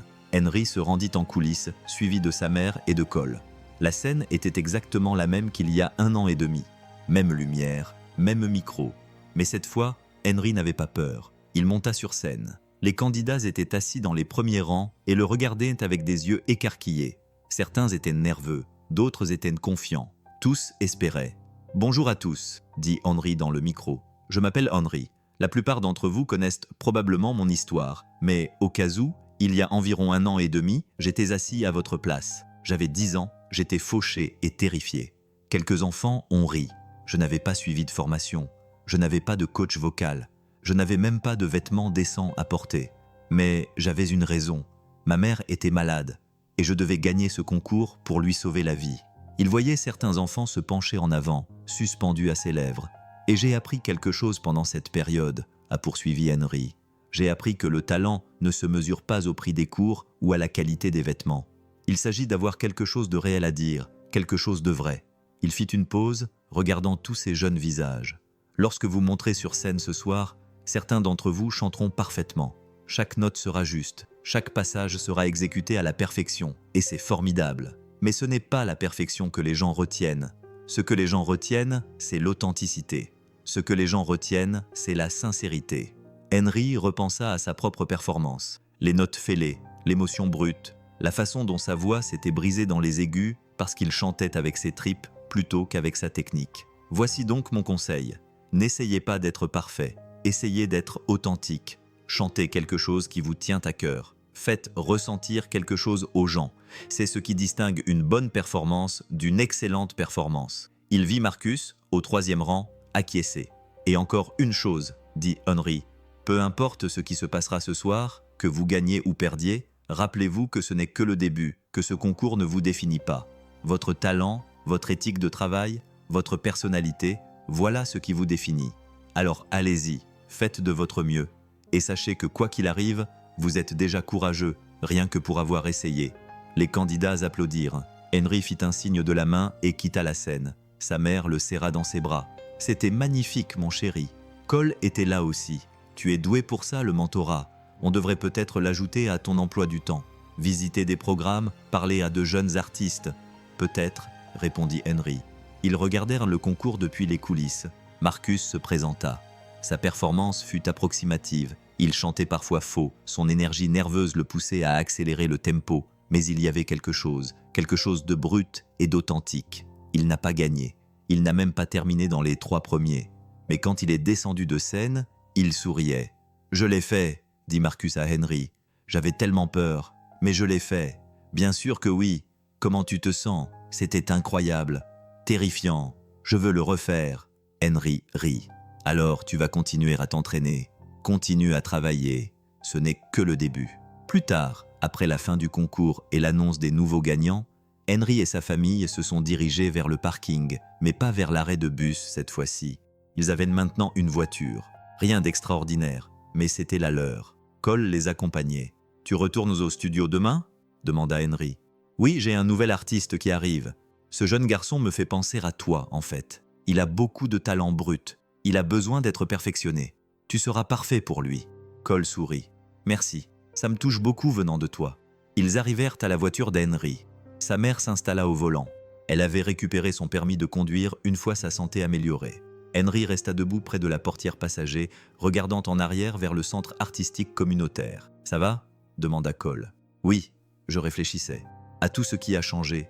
À quel point tout est différent maintenant. » Cole acquiesça. « C'est très différent d'il y a 1 an et demi. » « Oui ?» Henry regarda Cole.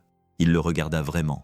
Cet homme qui était son père biologique, mais qui n'avait jamais été son père. Cet homme qui les avait abandonnés, mais qui avait aussi payé l'opération de sa mère. Qui avait bien géré sa carrière, qui s'était présenté même si c'était tard. « Merci » dit Henry. « Pour tout, pour être là, pour ton aide. Tu n'as pas à me remercier. Je sais, mais je veux le faire. » Il y eut un moment, bref, mais réel, où ils se regardèrent et quelque chose passa entre eux. Pas exactement de l'amour, pas le lien entre un père et son fils, mais quelque chose comme du respect, peut-être de la compréhension. Cole tendit la main. Henry la serra. « On se voit la semaine prochaine ?» demanda Cole. « Session en studio. »« Oui, à la semaine prochaine. » Henry monta dans la voiture. Sa mère démarra le moteur et ils quittèrent le parking. Alors qu'ils s'éloignaient, Henry se retourna une dernière fois. Cole se tenait là, sous le réverbère, et les regardait partir. Il leva la main pour leur faire signe. Henry lui rendit son salut. Puis il se tourna vers l'avant, regardant la route qui s'étendait devant eux. Derrière eux se trouvait tout ce qu'ils avaient survécu. La pauvreté, la maladie, la peur, la lutte. Devant eux s'étendait tout ce qu'ils avaient construit. Le succès, la santé, la sécurité, l'avenir. Sa mère se pencha vers lui et lui serra la main. « Je suis fière de toi, mon bébé, » dit-elle. « Fière de nous, » corrigea Henry. Elle sourit. « Oui, fière de nous. » Ils rentrèrent ensemble à la maison, laissant derrière eux le centre artistique communautaire, mais emportant avec eux les leçons qu'ils y avaient apprises. Henry avait maintenant 15 ans. Il était encore jeune. Il apprenait encore. Il grandissait encore. Mais il n'était plus le même enfant effrayé de 10 ans qui se tenait à ce bureau d'inscription en comptant les pièces de monnaie dans une boîte à chaussures. Il était Henry Brooks, chanteur professionnel, survivant, combattant et, surtout, le fils de sa mère. Il baissa les yeux vers son poignet, à l'endroit où se trouvait auparavant le ruban adhésif. Les mots n'étaient plus là, mais il pouvait encore les sentir tatoués sur son cœur.